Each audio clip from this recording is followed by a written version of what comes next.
अच्छा जी, कल हमने इन्वेंट्री वैल्यूएशन के चैप्टर पे थोड़ी सी डिस्कशन स्टार्ट की थी।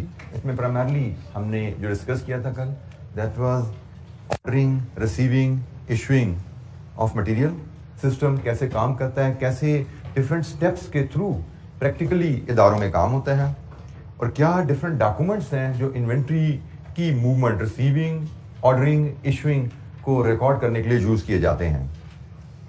सिस्टम, इन्वेंट्री सिस्टम को हमने स्टडी किया था। Then we talk about types of inventory. 4 types of inventory को हमने डिस्कस किया था। रॉ मटेरियल है, वर्क इन प्रोसेस है, फिनिश गुड्स है, store spares and loose tools है। इनमें क्या क्या शामिल है, किस मकसद के लिए इस्तेमाल होती हैं। एंड फाइनली हमारा टॉपिक जो चैप्टर का नेम है वैल्यूएशन ऑफ इन्वेंट्री, इस पर हमने बात शुरू की थी। और हमने पहला प्रिंसिपल डिस्कस किया था, अहम प्रिंसिपल, कि फाइनेंशियल स्टेटमेंट्स में इन्वेंट्री को वैल्यू किया जाता है as per accounting standard lower of cost और नेट रिलायबल वैल्यू। आपने रॉ मटेरियल को वैल्यू करना है, आपने वर्क इन प्रोसेस को वैल्यू करना है, आपने फिनिश गुड्स को वैल्यू करना है। आप उसकी कॉस्ट देखोगे क्या है, आप उसकी नेट रिलायबल वैल्यू देखोगे क्या है, और जो इन दोनों में से वैल्यू कम आएगी उस पर आप इन्वेंट्री को अपने पास रिकॉर्ड करते हैं। इस प्रिंसिपल को कैसे अप्लाई करना है इस पर भी बात करेंगे, लेकिन इस पर जो हमारी डिस्कशन के अलावा हुई थी, नेट रिलायबल वैल्यू से क्या मुराद है, इसको भी हमने डिस्कस किया था। और कॉस्ट से क्या मुराद है, रॉ मटेरियल की कॉस्ट क्या होती है, वर्क इन प्रोसेस की कॉस्ट क्या है, फिनिश गुड्स की कॉस्ट क्या है, स्टोर स्पेस लूज टूल की कॉस्ट क्या है। तो कॉस्ट क्या है, एनआरवी क्या है, इस पर भी हमारी बात हुई थी। कोई सवाल कल के लेक्चर से हमने लोअर ऑफ कॉस्ट और एनआरवी के प्रिंसिपल को अप्लाई करना, उस पर हमें बात देखनी है अभी। जी, एनी क्वेश्चन? डायरेक्टली एट्रीब्यूटेबल से मुराद डायरेक्टली ट्रेसेबल कह लें आप। यहाँ पे वर्ड यूज किया गया है कॉस्ट में, ऐसी cost, other cost directly attributable to the purchase of goods. मतलब जो कॉस्ट बता दी, इनके अलावा कोई ऐसी कॉस्ट जो आपको लगता है कि परचेज की वजह से इनकर हुई है। जैसे हमने एजेंसी कमीशन की यहाँ पे बात की थी कि आप परचेज प्राइस तो सप्लायर को पे कर रहे हो, बास का सप्लायर से डील करवाने में कोई ना कोई एजेंट इन्वॉल्व होता है, उसको कमीशन दी जाती है, वो भी परचेज की वजह से है, तो उसको हम परचेज कॉस्ट में ऐड कर सकते हैं। इसी तरह यहाँ पे एक और कॉस्ट भी ऐड की जा सकती है, that is transit insurance. Insurance 2 तरह की होती है, एक गोदाम में जो स्टॉक पड़ा हुआ है उसकी इंश्योरेंस पे की जाए, और एक सप्लायर से सामान उठा के आपके गोदाम तक आने के दौरान सफर की इंश्योरेंस पे की जाए, कि सफर में कोई नुकसान पहुंच गया उसकी इंश्योरेंस, जिसको हम ट्रांजिट इंश्योरेंस कहते हैं। तो गोदाम में जो सामान पड़ा हुआ है उसकी insurance is warehousing cost, और वेयर हाउसिंग हमारे फैक्ट्री ओवरहेड्स में जाते हैं।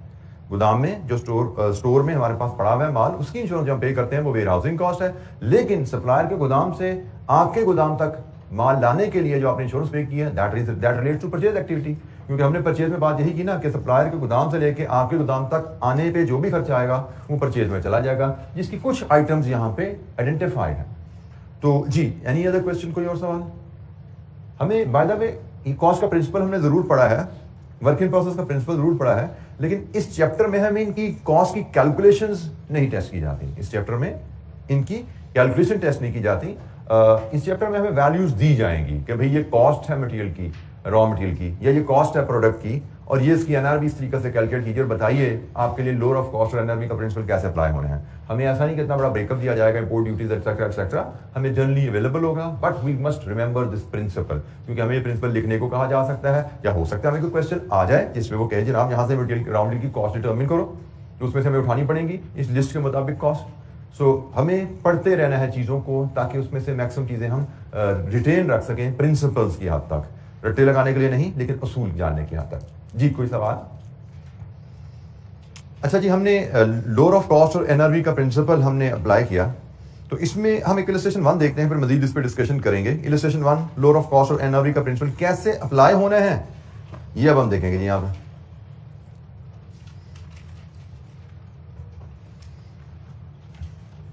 ये इलस्ट्रेशन 1 आपके पास अवेलेबल है पेज 94 पे। जीजी लिमिटेड, रिक्वायरमेंट क्या है? Calculate the value which should be included in statement of financial position at the year and. आपकी स्टेटमेंट ऑफ फाइनेंशियल पोजीशन में वैल्यू जो शामिल होनी चाहिए ईयर एंड पे, वो कैलकुलेट कीजिए। डाटा रीड करते हैं, फिर इसको डिस्कस करते हैं। G G limited has 5 items in its inventory at year end of 20x6। Detail relating to inventory are as under. 5 items की डिटेल हमें गिवन है। कॉस्ट ABCDE आइटम्स हैं, इनकी कॉस्ट हमें गिवन है, हमें इनकी सेल वैल्यू गिवन है और इनकी सेलिंग कॉस्ट गिवन है। Calculate the value at which should be included in the financial statement. Statement of financial position में इन्वेंट्री की value of as current asset आती है, इन्वेंट्री हैंड की वैल्यू एज करंट एसेट आती है, ठीक है, स्टेटमेंट ऑफ फाइनेंशियल पोजीशन में।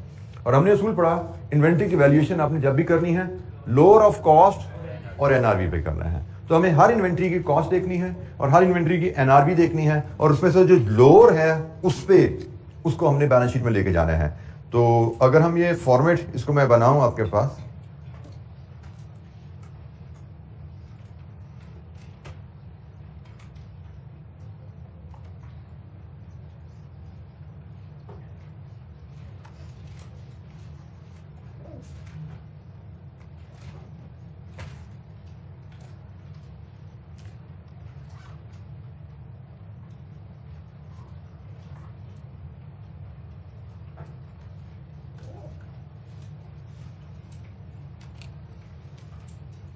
अच्छा हमारे पास प्रोडक्ट्स अवेलेबल हैं, प्रोडक्ट्स वाइज हम कॉस्ट लेते हैं, प्रोडक्ट वाइज हम एनआरवी लेते हैं,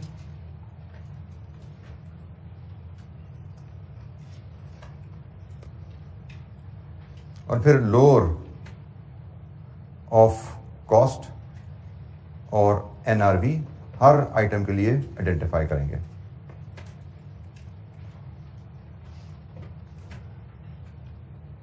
item wise A, B, C, D, E, ये जो 5 प्रोडक्ट हैं, कॉस्ट हर एक की अवेलेबल है रेडीली, 25,000, 45,000, 38,000, 55,000, 47,000, ये जी हर आइटम की कॉस्ट हमें गिवन है। अब हमें हर आइटम की एनआरवी लेनी है और हमने एनआरवी की डेफिनेशन पढ़ी थी, एनआरवी होती है final sale value minus any selling cost और other cost which is required to complete the cell.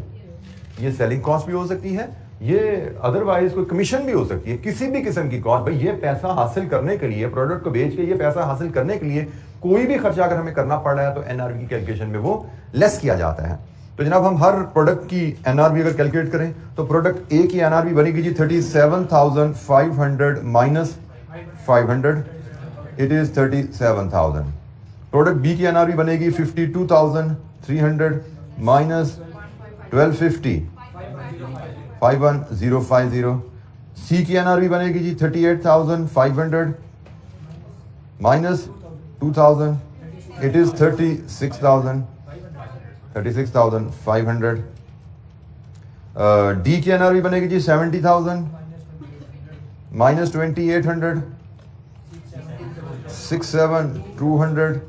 और ई की एनआरवी बनेगी 45,000 माइनस 1,500, इट इज 43,500।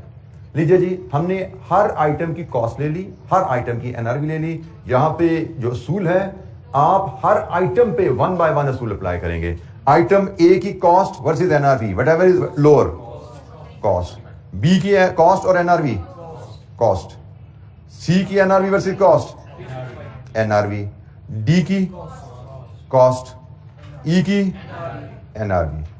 तो हमने यहां पे तवज्जो कीजिएगा, हमने टोटल ऑफ कॉस्ट को नहीं देखा, हमने टोटल ऑफ एनआरवी को नहीं देखा, हमने इंडिविजुअल कॉस्ट और एनआरवी को देखा है। और जो हमने वैल्यूज डिसाइड की हैं इसका सम है 205,000। ये वो वैल्यू है जो हमारी स्टेटमेंट ऑफ फाइनेंशियल पोजीशन में एज करंट एसेट रिफ्लेक्ट होगी।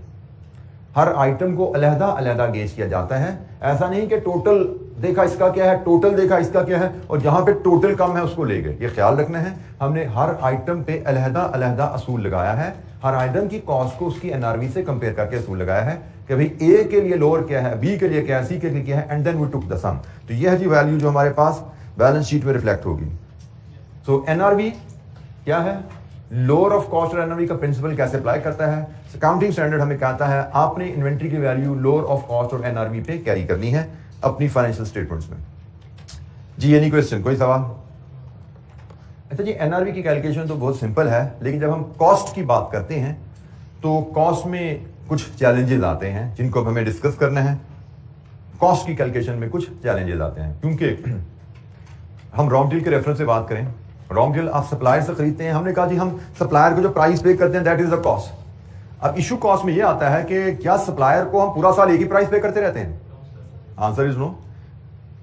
ड्यूरिंग द ईयर प्राइसेस तो बदलती रहती हैं, कभी इन्फ्लेशन की वजह से जनरली बढ़ी रही होती हैं, लेकिन कभी कभी सप्लायर को डिस्काउंट भी दे देता है तो प्राइस कम होती है। तो हम जो प्राइस सप्लायर को पे करते हैं, जो हम कॉस्ट पे करते हैं, वो तो बदलती रहती है, वो तो सेम नहीं रहती। हम मटेरियल खरीदते रहते हैं, कुछ यूज करते रहते हैं उसमें से, और हमें पता है हम जितना भी material raw material during the year खरीदेंगे उसमें से कुछ इस्तेमाल हो जाएगा ड्यूरिंग द ईयर, जो कि एक्सपेंस बुक करने हैं, और कुछ हमारे पास ईयर एंड पे इन हैंड रह जाएगा, जिसको हम as current asset financial position में लेके जाते हैं, स्टेटमेंट ऑफ फाइनेंशियल पोजीशन में लेके जाते हैं। अब चैलेंज ये आ जाता है कि हमने जो प्राइस सप्लायर को पे की है, जो हमने different cost associated with purchases इनकर की हैं, वो तो पूरा साल बदलती रहती हैं। तो हमारे पास जो मटेरियल कंज्यूम हो गया, हमारे पास जो मटेरियल ईयर एंड पे हमारे इन हैंड रह गया, वो किस प्राइस पे लें हम, उस पर कौन सा खर्चा चार्ज करें? तो कॉस्ट तो हमने 10 रुपए भी पे की है, कॉस्ट हमने 11 रुपए भी पे की है, कॉस्ट हमने 10.5 भी पे की है। अब हमने उसमें से कुछ मटेरियल इस्तेमाल कर लिया है, कुछ हमारे पास इन हैंड पड़ा हुआ है। अब हम किस प्राइस के मटेरियल को एक्सपेंस में चार्ज करें और किस प्राइस के मटेरियल को यहां पे हम बैलेंस शीट में लेके आए? तो ये एक चैलेंज आता है हमारे पास जब हम कहते हैं cost of inventory in hand measure करो। तो भाई कॉस्ट तो पूरे साल में हमने डिफरेंट प्राइसेस पे खरीदा गया है मटेरियल, ये चैलेंज आया। अब इसके हल के लिए हमारे पास 2 पॉलिसीज हैं जो हमारा स्टैंडर्ड अलाउ करता है।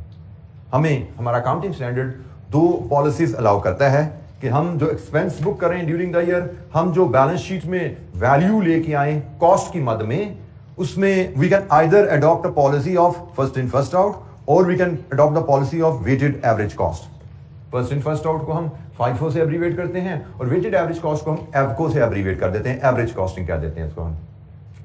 तो अब हम बात कर रहे हैं कि cost of inventory in hand या cost of the inventory used, जो इन्वेंट्री यूज की उसकी कॉस्ट डिटरमिन करना, जो इन्वेंट्री हैंड है उसकी कॉस्ट डिटरमिन करना। उसके लिए हमारे पास 2 पॉलिसीज की ऑप्शन अवेलेबल हैं। इन दोनों में से कंपनी कोई भी अडॉप्ट कर सकती है।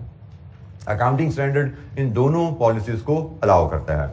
तो फाइनेंशियल अकाउंटिंग के लिए भी इन दोनों में से कोई भी फॉलो की जा सकती है, और जो पॉलिसी कंपनी फाइनेंशियल अकाउंटिंग के लिए फॉलो करे वही पॉलिसी हम कॉस्ट अकाउंटिंग में भी फॉलो कर सकते हैं। हमें यहाँ पे कोई अलग-अलग पॉलिसीज रखने की जरूरत नहीं है। जैसे हमने इन्वेंट्री वैल्यूएशन की 2 पॉलिसीज पढ़ी थी, हमने कॉस्टिंग की 2 पॉलिसीज पढ़ी थी, एक मार्जिनल कॉस्टिंग, एक एब्जॉर्प्शन कॉस्टिंग।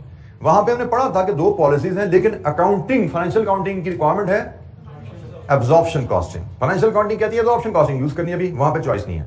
और हमने कहा था मार्जिनल, जो हम कॉस्ट अकाउंटिंग में जब आते हैं तो हमें यहाँ पे ज्यादा यूजफुल मार्जिनल कॉस्टिंग लगती है। तो इसलिए हमने कहा जी हम यहाँ पे हमारे पास ऑप्शन, चूंकि मैनेजमेंट अकाउंटिंग में, कॉस्ट अकाउंटिंग में ऑप्शन अवेलेबल होती है, और हमें जो ज्यादा यूजफुल लगेगी हम करेंगे फॉलो। तो हमें यहाँ पे भी मार्जिनल कॉस्टिंग ज्यादा यूजफुल लगती है, हम उसको फॉलो करेंगे। फाइनेंशियल अकाउंटिंग में we have to follow the standards, वो कहता है जी ऑप्शन कॉस्टिंग। यहाँ पे स्टैंडर्ड अकाउंटिंग स्टैंडर्ड कहता है जी जो मर्जी इस्तेमाल कर लो। यहाँ पे अकाउंटिंग स्टैंडर्ड कहता है जो मर्जी इस्तेमाल कर लो, और हमें कॉस्ट अकाउंटिंग में भी फर्क नहीं पड़ता, जो मर्जी इस्तेमाल कर लें।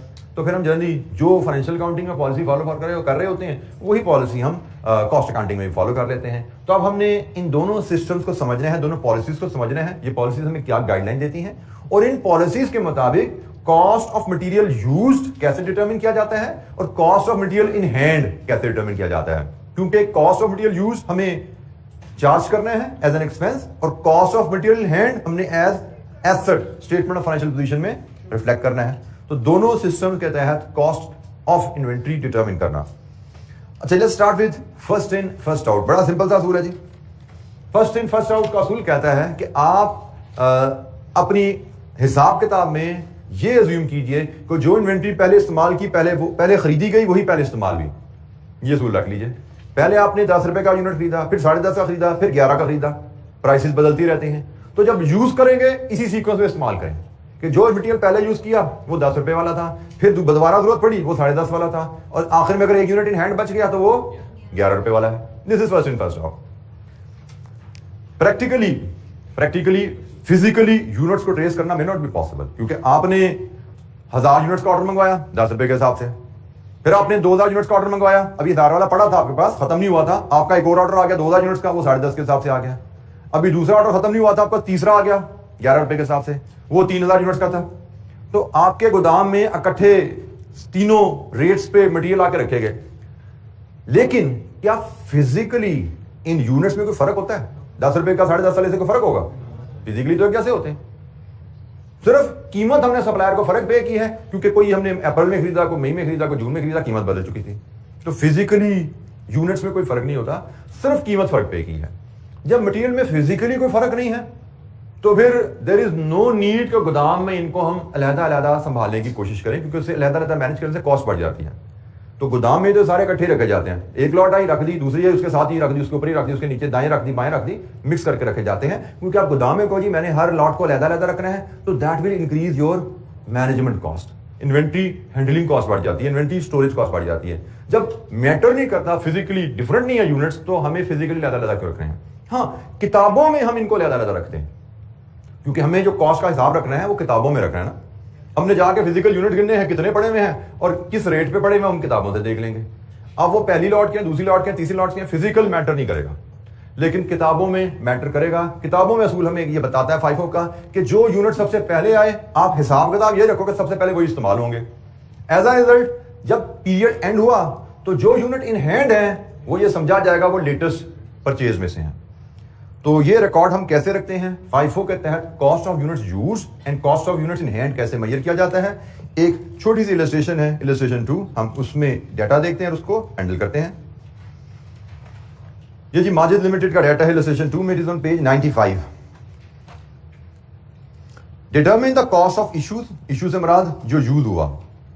Determine the cost of issues during the week and cost of inventory at the end of the week using FIFO। During the week जो मटेरियल इस्तेमाल हुआ उसकी कॉस्ट बताओ क्या है, और पीरियड एंड पे जो स्टॉक इन हैंड है उसकी कॉस्ट बताओ क्या है, FIFO मेथड के तहत। अच्छा जी, कॉस्ट अकाउंटिंग है, हमें जो डाटा दिया गया है, ओपनिंग बैलेंस दिया गया है 1 मार्च का, यूनिट्स और कॉस्ट पर यूनिट। रिसीट्स मतलब परचेजेस आप कह सकते हैं, रिसीट्स से मुराद यहाँ पे परचेजेस लेते हैं कि जो आपने स्टोर में वसूल किए हैं। 2 मार्च को किया 70 रुपए का इस रेट पे। फिर इश्यूज हैं 3 मार्च को, इश्यू से मुराद प्रोडक्शन को आपने जो भेजे हैं। फिर रिसीट है, मतलब फिर परचेज आ गई, फिर इश्यूज हैं।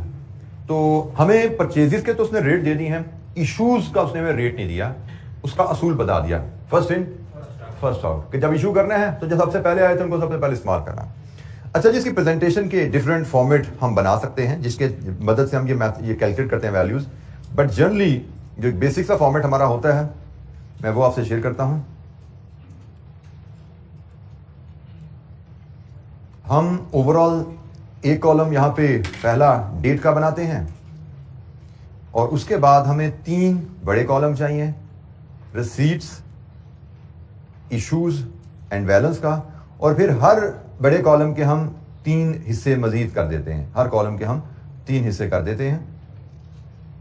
मैं इनके टाइटल आपसे भी शेयर करता हूं, यहाँ पे हम क्या इनको टाइटल देंगे इन कॉलम को। तो this is a basic format. इसके अलावा भी कॉलम ऐड किए जा सकते हैं, मतलब ऐसा नहीं कि ये हमारे लिए यही एक फिक्स पैटर्न है, हम इसके अलावा भी कॉलम को ऐड करना चाहें तो कर सकते हैं। जैसे एक कॉलम हम डिस्क्रिप्शन का भी यहाँ चाहें तो ऐड कर सकते हैं।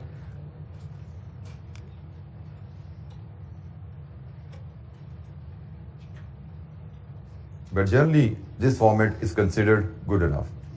पहला कॉलम हमारा जी डेट का होता है, फिर हमने यहाँ पे रिसीट्स, ये इश्यूज और ये बैलेंस, ये 3 कॉलम है, और हर कॉलम में जो फर्दर 3 कॉलम है, quantity, rate and amount, quantity, rate and amount, quantity, rate and amount. ये बड़ा एक स्टैंडर्ड सा फॉर्मेट है जिसको हम यहाँ पे यूज करेंगे। FIFO मेथड इलस्ट्रेशन 2 में हम अप्लाई करने को कहा गया है। हमें 1 हफ्ते के इन्वेंट्री का रिकॉर्ड रखना है। FIFO मेथड के तहत इन्वेंट्री रिकॉर्ड हम इस पैटर्न पे जनरली कॉस्ट अकाउंटिंग में मेंटेन करते हैं। स्टार्टिंग विद ओपनिंग बैलेंस 1 मार्च को।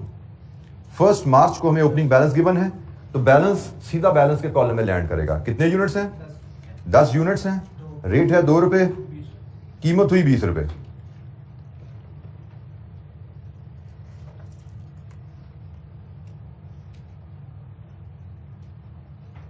यहां पे असूल है, आपको हर डेट के बाद एक लाइन ड्रॉ करके अकाउंट को क्लोज करना होता है। हर डेट के बाद एक लाइन ड्रॉ करके अकाउंट क्लोज किया जाता है। आपने 1 मार्च की ट्रांजैक्शन नोट की, 1 मार्च की कहानी खत्म हो गई है, लाइन ड्रॉ कर दी जाती है जी, 1 मार्च की कहानी खत्म हुई। इसके बाद अगली ट्रांजैक्शन पड़ी जाती है। रिसीट्स हैं 2 मार्च की, 2 मार्च की रिसीट्स हैं जी। रिसीट्स परचेजेज मतलब वो रिसीट्स के कॉलम में रिकॉर्ड की जाएंगी। कितने यूनिट्स हैं जी? 70 यूनिट्स, 2.20, 154। अच्छा जी, अब जरा देखिए, हर रिसीट के बाद और हर इश्यूज के बाद बैलेंस का कॉलम अपडेट करना होता है। अब हमने बैलेंस का कॉलम अपडेट करना है।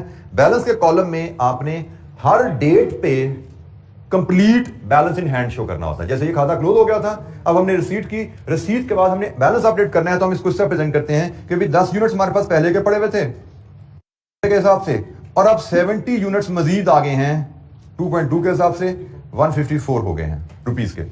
अगर हम चाहें तो इसके नीचे इसका सब टोटल भी शो कर सकते हैं, चाहें तो ना भी करें तो हर्ज नहीं है। फिलहाल मैं सब टोटल भी एक शो करता हूं, आइंदा एग्जाम्पल में शायद मैं इसको स्किप भी कर दूं तो कोई हर्ज नहीं है। तो मैंने कहा जी ट्रांजैक्शन मेरी 2 की खत्म हुई, तो 2 की ट्रांजैक्शन को मैं लाइन ड्रॉ करके क्लोज किया, और इसका रिजल्ट क्या है, मेरे पास 80 यूनिट्स इन हैंड हैं और ये 174 के हैं। यहां पे हम फिर कॉस्ट मेंशन नहीं करते। हमने शुरू किया महीने का रिकॉर्ड ओपनिंग बैलेंस से, हमारे पास महीने के शुरू में कितने यूनिट्स किस प्राइस पे पड़े हुए थे। फिर हमने एक नेक्स्ट ऑर्डर रिसीव हुआ, तो हमने अब बैलेंस कॉलम में 2 लॉट्स दिखाई कि एक लॉट पुरानी पड़ी हुई है 10 यूनिट की और एक नई आई है 70। और यहां पे हमने जब ये लॉट्स को यहां प्लेस करते हैं, हमने ख्याल रखना होता है first in first out method में कि सबसे पुरानी लॉट सबसे ऊपर, सबसे पुरानी लॉट सबसे ऊपर और सबसे नई लॉट उसके नीचे। इसको हम कहते हैं क्रोनोलॉजिकल ऑर्डर में प्लेस करते हैं हम। पुरानी लॉट सबसे ऊपर और सबसे लेटेस्ट लॉट नीचे, जिस ऑर्डर में ये लॉट्स खरीदी गई हैं उस ऑर्डर में ही प्लेस की जाती हैं। तो हमने कहा जी 2 मार्च को जब हमने यूनिट खरीद लिए, अब हमारे पास 2 लॉट्स हो गई हैं, एक 10 यूनिट्स की, एक 70 की, 2 रुपए के हिसाब से, 2 रुपए 20 पैसे के हिसाब से। 3 मार्च को देखें जी, 3 मार्च को इश्यूज आ गए हैं। कितने इश्यूज हैं? 40। फर्स्ट इन फर्स्ट आउट, जब ये इश्यूज की बारी जब भी आएगी, ये फर्स्ट इन फर्स्ट आउट का प्रिंसिपल आएगा। फर्स्ट इन फर्स्ट आउट का प्रिंसिपल कहता है कि भाई जो यूनिट्स पहले खरीदे गए पहले उनको रिकॉर्ड करो इशू करना। तो इसका हमने 40 यूनिट्स इशू करने हैं, तो सबसे पहले 10 यहां से जाएंगे और बाकी 30 यहां से जाएंगे। तो जनाब हम लिखेंगे इश्यूज में हमारे पास 10 यूनिट्स 2 रुपए वाले चले जाएंगे 20 रुपए के, और 30 यूनिट्स 2.2 वाले चले जाएंगे 66 के। और बैलेंस कॉलम हर रिसीट और इश्यूज के बाद अपडेट होगा। बैलेंस में हमारे पास बचे हैं 40 यूनिट्स बचे हैं और 2.2 वाले बचे हैं 88। लीजिए जी, हर दिन के पोस्ट करने के बाद एंट्री, लाइन ड्रॉ करके चैप्टर क्लोज। अब हमारे पास सिर्फ 40 यूनिट्स 2.2 वाले पड़े हुए हैं। ओपनिंग बैलेंस आया, रिसीट्स आई, बैलेंस अपडेट, इश्यूज आए, बैलेंस अपडेट। इश्यूज 5 के तहत किए हैं, और ये टोटल मैंने आपको कह दिया कि हम चाहें तो शो करें, चाहें तो ना शो करें, ये हमारे पास ऑप्शन है। हम इसको ना भी शो करें तो कोई जरूरी नहीं है। और मुझे लगता है कि एफिशिएंसी के लिए शो ना करना हमारे लिए बेहतर है। कभी जरूरत हो तो हम ले लेंगे, अगर जरूरत नहीं है तो यहाँ पे सब टोटल दिखाने की आपको जरूरत नहीं पड़ेगी। अच्छा जी, इसके बाद नेक्स्ट ट्रांजैक्शन 4 मार्च को। 4 मार्च को फिर रिसीट है जी, कितने यूनिट्स? 50 यूनिट रिसीट्स हैं, परचेजेस हैं, रिसीट के कॉलम में आएंगे 50 यूनिट्स 2.3 के हिसाब से 115।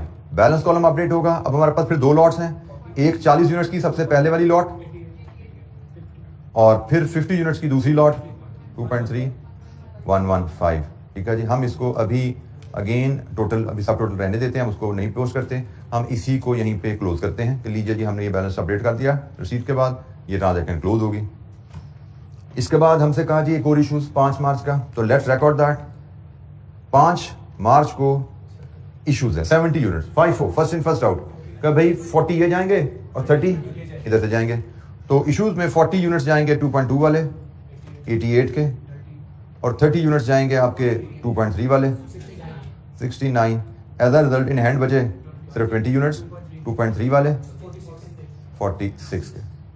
लीजिए जी अगेन लाइन ड्रॉ करेंगे यहाँ पे हम। हर डेट की ट्रांजैक्शन के बाद रिसीट है, इश्यूज है, बैलेंस का कॉलम अपडेट हुआ करेगा और लाइन ड्रॉ करके क्लोज करेंगे। और बैलेंस के कॉलम में जितनी हमारे पास लॉट्स हैं हर लॉट को अलग-अलग दिखाना है और क्रोनोलॉजिकल ऑर्डर में दिखाना है। सबसे पुरानी लॉट सबसे ऊपर और सबसे नई लॉट सबसे नीचे। इस अंदाज में रिकॉर्ड मेंटेन करेंगे ताकि जब भी इश्यूज की बारी आए फर्स्ट इन फर्स्ट आउट के लिहाज से हम ऊपर से इशू स्टार्ट करें।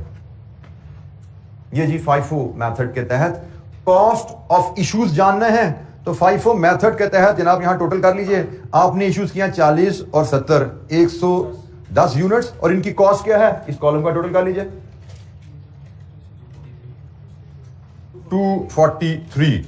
हमसे पूछा गया है कॉस्ट ऑफ इश्यूज बताइए तो हमने कहा जी 110 यूनिट्स 243 ये है हमारी कॉस्ट ऑफ इश्यूज जो कि हमें एज एक्सपेंस चार्ज करनी है या एक्सपेंस चार्ज करने के लिए रॉ मटेरियल जब यूज करते हैं तो इसका एक्सपेंस हम वर्क इन प्रोसेस को ट्रांसफर करते हैं। अगर डायरेक्ट है तो, अगर इनडायरेक्ट है तो कहां ट्रांसफर करते हैं इंडायरेक्ट मटेरियल यूज को ओवरहेड्स अकाउंट में। बिल्कुल ठीक है। मटेरियल अगर डायरेक्ट है तो उसको यहां से इशू करके वर्क इन प्रोसेस में डेबिट किया जाता है। इनडायरेक्ट है तो यहां से इशू करके ओवरहेड में डेबिट किया जाता है। This is not ledger, T account नहीं है, ये एक सेपरेट एंट्री मेंटेन की जाती है। अगर मैं इसको आपके लेजर से रिलेट करूं, आपके पास एक लेजर होगा ना यहां पे, मैं समझिए हम ये इन्वेंट्री आइटम 001 का ये रिकॉर्ड है तो इसी तरह आइटम 001 का लेजर भी आपके पास होता है। इसमें आपका बैलेंस ब्रॉट डाउन, लेजर में सिर्फ वैल्यूज आ रही होती है, याद है ना। तो यहां पे आ रहा होगा बैलेंस ब्रॉट डाउन 20। फिर आपने परचेजेस की होंगी, परचेजेस यहां पे की होंगी आपने इसमें 154 की। फिर आपने इसमें से इश्यूज किए होंगे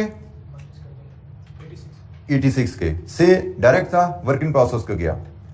अब ये 86 रुपीज कहां से आए इस रिकॉर्ड से निकले कि इश्यूज जो किया है मटेरियल उसकी कॉस्ट क्या है।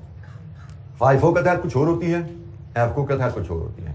ठीक है, तो हमने लेजर मेंटेन करना होता है। लेजर में जो मटेरियल हम इशू कर रहे हैं हमें उसकी कॉस्ट चाहिए, उसकी कॉस्ट इस रिकॉर्ड से मिलती है। इसको कॉस्ट लेजर कार्ड कहा जाता है। इस स्टेटमेंट को हम कॉस्ट लेजर कार्ड भी कहते हैं। This is ledger, this is cost ledger card. ये जनरल लेजर है, टी अकाउंट में जैसे मेंटेन हो रहा है, ये कॉस्ट लेजर कार्ड कहलाता है। तो इसी तरह हम वहां पे जो वैल्यूज हैं ये सिर्फ वैल्यूज पे मेंटेन होता है। कॉस्ट लेजर कार्ड में क्वांटिटीज भी हैं, रेट्स भी हैं और वैल्यूज भी हैं, सब कुछ है। फॉर एग्जांपल मजीद इसके बाद आपने फिर परचेजेस की हैं 115 की, फिर आपने इश्यूज किए हैं कितने के 157 के और दैट्स इट। इसके बाद क्लोज होगी ट्रांजैक्शन। तो आप यहां से देख सकते हैं बैलेंस कैरी डाउन आपका 46 आ रहा है। ये आपका लेजर यहां पे क्लोज हो रहा है। नेक्स्ट पीरियड ब्रॉट डाउन आपका 46 आ जाता है। ये आपका लेजर क्लोज हुआ और यही चीज आपकी यहां पे भी रिफ्लेक्ट हो रही है। पीरियड एंड पे आपका स्टॉक 46 का है 20 यूनिट्स। ये आपकी वैल्यू ऑफ क्लोजिंग स्टॉक या क्लोजिंग इन्वेंट्री कह लीजिए। FIFO मेथड के तहत कॉस्ट ऑफ इश्यूज क्या है, cost of material used during the week वो क्या है। FIFO मेथड के तहत cost of inventory in hand at the end of week वो क्या है। यही चीज लेजर में ऐसे रिफ्लेक्ट होती है। हमने ये जो रिकॉर्ड मेंटेन किया ये हमें हेल्प करता है लेजर में ये वैल्यूज आइडेंटिफाई करने के लिए कि जो इश्यूज हो रहे हैं वो FIFO के तहत कितने रुपए के बनते हैं और जो क्लोजिंग स्टॉक बचा है हमारे पास वो FIFO के तहत कितने रुपए का है। जनरल लेजर में ये एंट्रीज ऐसे रिफ्लेक्ट हो रही हैं, कॉस्ट लेजर कार्ड में हम उसको ऐसे मेंटेन करते हैं। तो हमारा इस चैप्टर का स्कोप फिलहाल कॉस्ट लेजर कार्ड है। आगे चल के जनरल लेजर को भी हम डिस्कस करेंगे, इन्वेंट्री का लेजर भी, अकाउंटिंग भी हमारे स्कोप में आती है इस चैप्टर के। फिलहाल हम कॉस्ट लेजर कार्ड को फोकस कर रहे हैं। जी जनाब, एनी क्वेश्चन। FIFO मेथड के तहत कॉस्ट लेजर कार्ड मेंटेन करना।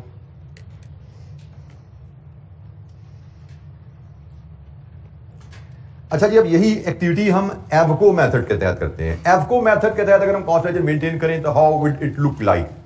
एवको मेथड का बेसिक असूल पहले सीख लीजिए।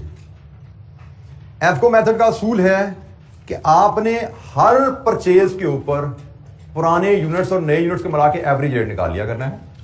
एवको मेथड का असूल है हर परचेज जब नई रेट पे आए तो यूनिट्स इन हैंड और न्यू परचेज को मिला के आप नया एवरेज रेट निकालेंगे और उसके बाद हर इशू उस नए एवरेज रेट पे हुआ करेगा।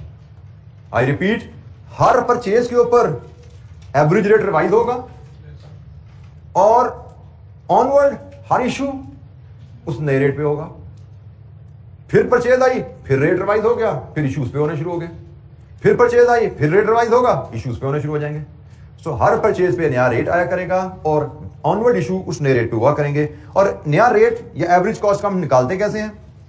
Cost of inventory currently in store plus cost of new items received या परचेज कह लीजिए, divided with number of units currently in store plus number of units received. इस फॉर्मूले से आप हर परचेज पे अपना एवरेज रेट रिवाइज करते हैं।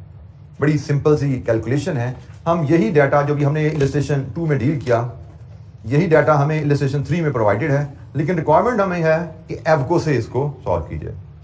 हम इलस्ट्रेशन 3 में इसी डाटा को देखें तो यहां पे हमें कहा जा रहा है कि मार्जिन लिमिट का डाटा है, इससे वही cost of issues during the week निकालिए और value of inventory at the end of the week निकालिए यूजिंग एवको मेथड। वही ओपनिंग स्टॉक, वही रिसीट, वही इश्यूज। अच्छा जी, फॉर्मेट एवको का फॉर्मेट भी यही रहता है जो हमने यूज किया फाइफो के लिए। प्रेजेंटेशन का फॉर्मेट यही रहता है, वही कॉलम हम उसी तरह ड्रॉ करते हैं जी।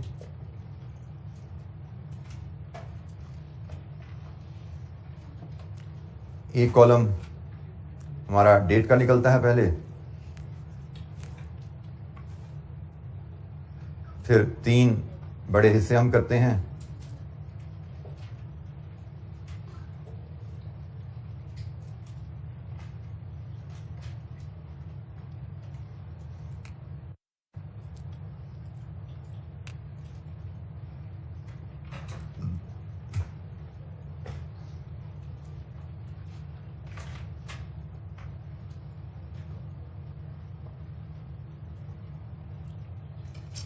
और उसी तरह हर कॉलम के फिर फर्दर 3 हिस्से किए जाते हैं।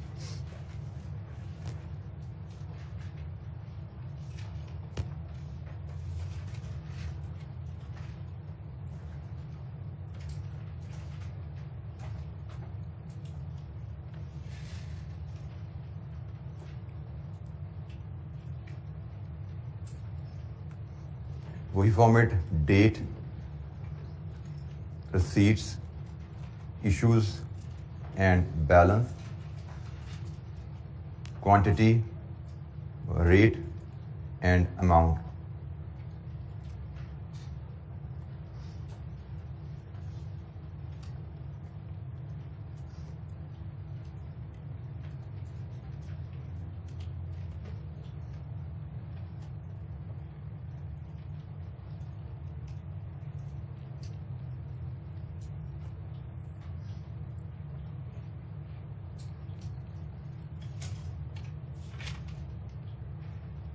स्टार्टिंग पॉइंट उसी तरह 1 मार्च को ओपनिंग बैलेंस है कितना है जी? 10 यूनिट्स, 2 रुपए के हिसाब से 20 रुपए, और हर बैलेंस अपडेट होने के बाद लाइन ड्रॉ करके उस डेट को क्लोज करना है। ये जी 1 मार्च को क्लोज किया हमने। नेक्स्ट 2 मार्च की रिसीट, 2 मार्च की रिसीट 70 यूनिट्स 2.2 के हिसाब से 154। अब यहां पे एवरेज का असूल देखिएगा। एवरेज का असूल कहता है कि हर रिसीट के ऊपर आपने नया एवरेज रेट निकालना है। एवरेज रेट निकालने के लिए पहले हम सारे यूनिट्स यहां इकट्ठे करते हैं। पहले हम सारे यूनिट्स यहां इकट्ठे कर लेंगे और फिर हम एवरेज का फार्मूला अप्लाई करने के लिए, फार्मूला क्या था? अगर फार्मूले पे नजर दौड़ाओ, cost of inventory currently in store 20 plus cost of new item received 154, sum करो 174। इसको डिवाइड करना है। Units of inventory currently in store 10 units, units of inventory received 70, total हो गया 80। फिर हमने क्या पढ़ा है कि हम टोटल को इस टोटल से डिवाइड करते हैं तो नया रेट निकलेगा एवरेज। क्या नया रेट है? 2.18। 2 डेसिमल पे काम कर रहे हैं, 2 डेसिमल तक ही रहेंगे। ये है जनाब हमारे पास मेथड एवको का कि हर परचेज के ऊपर हमने बैलेंस और कॉलम अपडेट करने हैं और नया एवरेज रेट डिटरमिन कर लेना है। यहां पे टोटल करना मजबूरी है, फाइफो में जरूरत नहीं थी हमें। यहां पे टोटल करना बैलेंस का कॉलम हर दफा जरूरी है क्योंकि हर परचेज के ऊपर आपको ये अपडेट करना होता है। हर परचेज के ऊपर आपको बताना है कि अब हमारे पास 80 यूनिट्स 2.18 के हिसाब से 174 रुपीज में पड़े हुए हैं। एवको मेथड हर परचेज या रिसीट के ऊपर नया एवरेज रेट वर्कआउट करने हैं एंड ऑनवर्ड इश्यूज उस नए एवरेज रेट पे किए जाते हैं। जैसे अब हमारा इशू आ रहा है 3 मार्च को, कितने यूनिट्स का इशू है? 40 यूनिट्स। तो जनाब ये सारे के सारे यूनिट्स 2.18 पे किए जाएंगे। कितना जी? 87.20। बैलेंस 40 यूनिट्स हमारे पास बचे 2.18 के हिसाब से 87.2। अब यहाँ पे कोई राउंडिंग ऑफ डिफरेंस निकलेगा, हमें उसकी टेंशन लेने की जरूरत नहीं है, ठीक है। यहाँ पे 87.2 प्लस 87.2 करें तो 174.4 बन जाता है। राउंडिंग ऑफ डिफरेंस है, उसकी हमने टेंशन नहीं लेनी। हमने एवरेज जो निकाले हैं उसके हिसाब से हम चलते जाएंगे। बस 2 डेसिमल तक चल रहे हैं तो चलते जाइए, कोई इशू नहीं है। ये जनाब अपडेट हुआ इश्यूज के बाद, ड्रॉ द लाइन ड्रॉ कर दीजिए। इसके बाद जाइए नेक्स्ट डेट 4 मार्च। 4 मार्च को क्या कहानी है जी? रसीद है 50 यूनिट्स, पोस्ट करेंगे 50 यूनिट्स 2.3 के हिसाब से 115 के बने। अब हम अगेन बैलेंस कॉलम अपडेट करने हैं। बैलेंस कॉलम में हर रसीद पे नया रेट निकालना है। तो नया रेट निकालने का तरीका कि भाई पहले पड़े हुए 40 यूनिट्स 87.2 के हिसाब से, मजीद खरीद लिया 50 यूनिट्स 2.3 के हिसाब से, बने वो 115 के। तो जनाब इनका टोटल कीजिए। हमारे पास टोटल हो गए हैं 90 यूनिट्स जिनकी वैल्यू है 202.20। नया एवरेज रेट, इसका टोटल डिवाइड विद दिस 2.25 लीजिए जी। ये डे भी हमारा क्लोज हुआ, हर परचेज पे नया बैलेंस निकला और डे क्लोज करेंगे हम। जी एनी क्वेश्चन? एवको मेथड, हर परचेज के ऊपर नया एवरेज रेट निकाला जाएगा और उसके बाद जो इश्यूज आएंगे वो उसी रेट को हुआ करेंगे। जैसे हमने 2 मार्च की परचेज के ऊपर नया रेट निकाला 2.18 और 3 मार्च के इश्यूज 2.18 पे किए। 4 मार्च को फिर परचेज है, नया रेट निकाल लिया 2.25। तो अब जो 5 मार्च का इशू है वो इस नए रेट पे किया जाएगा। 5 मार्च का जो इशू है वो नए रेट पे होगा। कितने हैं जी इशूज? 70 यूनिट्स।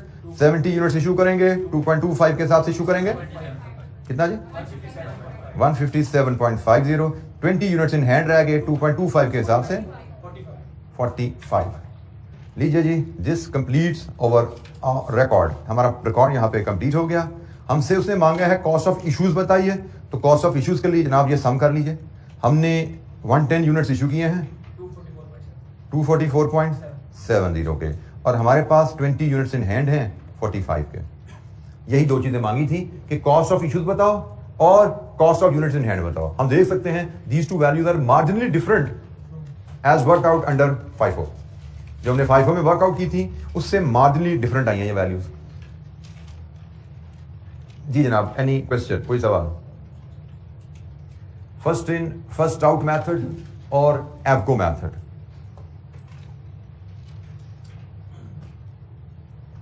नहायत ही सिंपल सा फॉर्मेट है। हमें एग्जाम में इस फॉर्मेट के प्रिंसिपल को यूज करके भी कुछ क्वेश्चन आए हैं और अकाउंटिंग एंट्रीज पे भी कुछ क्वेश्चन आए हुए हैं। तो जो क्वेश्चन आए हैं पास में हम उनको भी देखेंगे। बट ये फॉर्मेट नहायत सिंपल है, कैलकुलेशन इनकी काफी आसान है as long as you know the basic principle. जी FIFO और एवको मेथड क्या है जिसकी मदद से हम कॉस्ट ऑफ इश्यूज और cost of units in hand determine कर पाते हैं। इन्वेंट्री वैल्यूएशन हम कर रहे हैं। हमने जो चैलेंज का डिस्कस किया था कि हमें इन्वेंट्री वैल्यूएशन में जो हम यूनिट्स यूज करते हैं उनकी वैल्यू भी जानना है, जो यूनिट्स हमारे पास पीरियड एंड में इन हैंड रह जाते हैं उनकी वैल्यू भी जानना है। तो जनाब हमने कहा जी वैल्यू की जब हम बात करते हैं तो वैल्यू कॉस्ट और NRV 2 मेथड्स, इनमें से किसी को एक लेनी है, जो लोअर है वो लेनी है।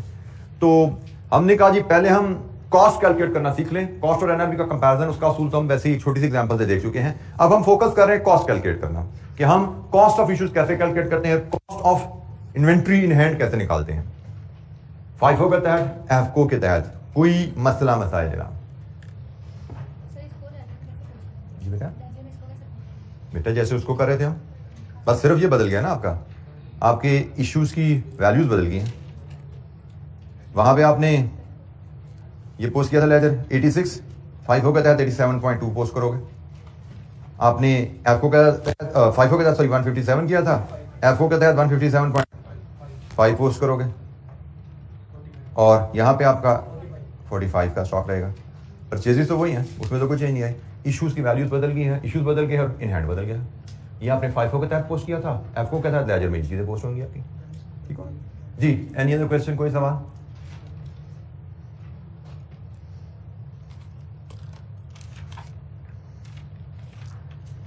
अच्छा जी, आज के लिए इतना ही। कल हम मजीद इस पे 2 इलस्ट्रेशन हमारे पास है, FIFO एवको की रिवीजन है और अकाउंटिंग कैसे करनी है इनकी, उस पे बात होगी। कल अकाउंटिंग पे डिस्कशन स्टार्ट होगी। डबल एंट्री लेजर अकाउंटिंग पे बात करेंगे, परसों इंशाअल्लाह हम इस चैप्टर की काउंटिंग को भी क्लोज करके पास पेपर क्वेश्चन जो इसके हमारे करने का प्लान है हम उन पे आ चुके होंगे इंशाअल्लाह। ठीक है, सो इस वीक में हम हमारा प्लान यही रहेगा, इस वीक में ये चैप्टर हमारा कंक्लूड शायद हो जाएगा और मे बी जैसे ईद के बाद इंशाअल्लाह मिलेंगे तो फिर हम जो मार्जिनल ऑप्शन के हमारे क्वेश्चन जो रहते हैं वहाँ से अपनी डिस्कशन स्टार्ट करेंगे। आपको शेयरिंग हो चुकी है कि आपके फ्राइडे सैटरडे के लेक्चर आपको यूट्यूब पे अवेलेबल कर दिए जाएंगे, तो जो बच्चे मूव करना चाहते हैं out of city, they have travelling issues, if they want to move they can move out. Friday Saturday के लेक्चर्स आपको ऑनलाइन यूट्यूब पे अवेलेबल कर दिए जाएंगे, एक दिन लैग के साथ। फ्राइडे वाला लेक्चर आपको सैटरडे को मिल जाएगा और सैटरडे वाला लेक्चर इंशाअल्लाह आपको संडे को अवेलेबल हो जाएगा। You have to make sure कि आप जब जो बच्चे मूव आउट करें वो जब मंडे को वापस आएँ तो ये लेक्चर कंप्लीट करके वापस आएँ, ऐसा ना हो कि वो ट्रैवल भी आप कर जाएँ और फिर घर जाके आप पढ़िए भी ना। एक चीज़ मैं थोड़ा सा एडवाइस करना चाहूँगा बेटा कि ना सीए की स्टडीज़ में छुट्टियाँ जो आपको आती हैं, अगेन मेरा दिल चाहता है कि मैं जिस तरह मैं बिहेव करता रहा हूँ एज अ स्टूडेंट, जिसका रिजल्ट मैंने लिया कि एक कामयाब मैं एज अ स्टूडेंट सीए का रहा, मैं आपसे शेयर करता रहा हूँ। छुट्टियों को आप लेयर टाइम ना समझिए जब तक आपकी स्टडीज चल रही हैं। छुट्टियों को you should take as an opportunity कि मेरी पीछे को कमी रह गई है, उसको मेकअप करने का टाइम मिल गया मुझे। अगर क्लासेस में कोई चीज़ मुझसे मिस होगी, मैं रिवीजन नहीं कर सका, ठीक है, हमने जाना है फैमिली में, खुशियां भी मनानी है, फैमिली से मिलना मनाना भी है, लेकिन उसको थोड़ा सा रिस्ट्रिक्टेड रखिए मिनिमम टाइम पे। और टारगेट का ये होना चाहिए कि मिनिमम जो फैमिली कमिटमेंट्स हैं ऑनर करके मैं अपनी स्टडीज़ को टाइम दूँ। जो मेरे पीछे से लैग रह गया है, तकरीबन आपको अगर हम चलें 2 दिन तो आप यहाँ से मूव आउट करेंगे लेकिन लेक्चर तो अटेंड कर लेंगे, तो हम कहते हैं आपको 7-8 दिन की जो छुट्टियां होनी है, 2 दिन ट्रैवलिंग का निकाल दीजिए, 1 दिन फुल ईद का निकाल दीजिए, तो फिर भी 5 दिन आपके पास फुल अवेलेबल बनते हैं जिसमें मैक्सिमम टाइम आपको स्टडीज को देना चाहिए और आपको पीछे से मेकअप करके सारा आना चाहिए। वो इसलिए भी जरूरी है कि आप उससे शेयर हो चुका कि जिस वीक आप वापस आएंगे ईद के बाद हमारी असेसमेंट भी ड्यू है और असेसमेंट में यही जो हमने पढ़े हुए चैप्टर उन्हीं के ऊपर है जिनके हम लहदा पीछे से टेस्ट भी कुछ चैप्टर्स के 2 के ले चुके हैं, तो इन्हीं चैप्टर्स पे हमारी असेसमेंट ड्यू है। तो कोशिश कीजिएगा जो पढ़ा कम से कम उसको रिवाइज करके आए। मैं नहीं कहता कि आप 20-25 सवाल करके आए, जो क्लास में टॉपिक डिस्कस हो चुके हैं उनको रीड कीजिए, नोट से जो इलस्ट्रेशन की हैं उनको रीडू कीजिए, जो सवाल किए उनको रीडू कीजिए, कम से कम इतना जरूर करके आप वापस आइए इंशाअल्लाह छुट्टियों के बाद, ठीक है, ताकि आप लोगों को आगे स्टडीज में कोई चैलेंज ना आए। अभी हमने तकरीबन कोई 15-20% सिलेबस पढ़ा है, बहुत ज्यादा सिलेबस नहीं पढ़ा। हमारा अभी मेन जो important significant chunk of the syllabus है वो भी इंशाअल्लाह हमारा आना है। वो ईद के बाद से इंशाअल्लाह हमारे जो की टॉपिक्स हैं उन पे हमारी डिस्कशन स्टार्ट होनी है, तो कोशिश कीजिए अपनी फाउंडेशन को मजीद बेहतर करके आइए आप, ठीक है। Thank you very much, best of luck, अस्सलाम वालेकुम।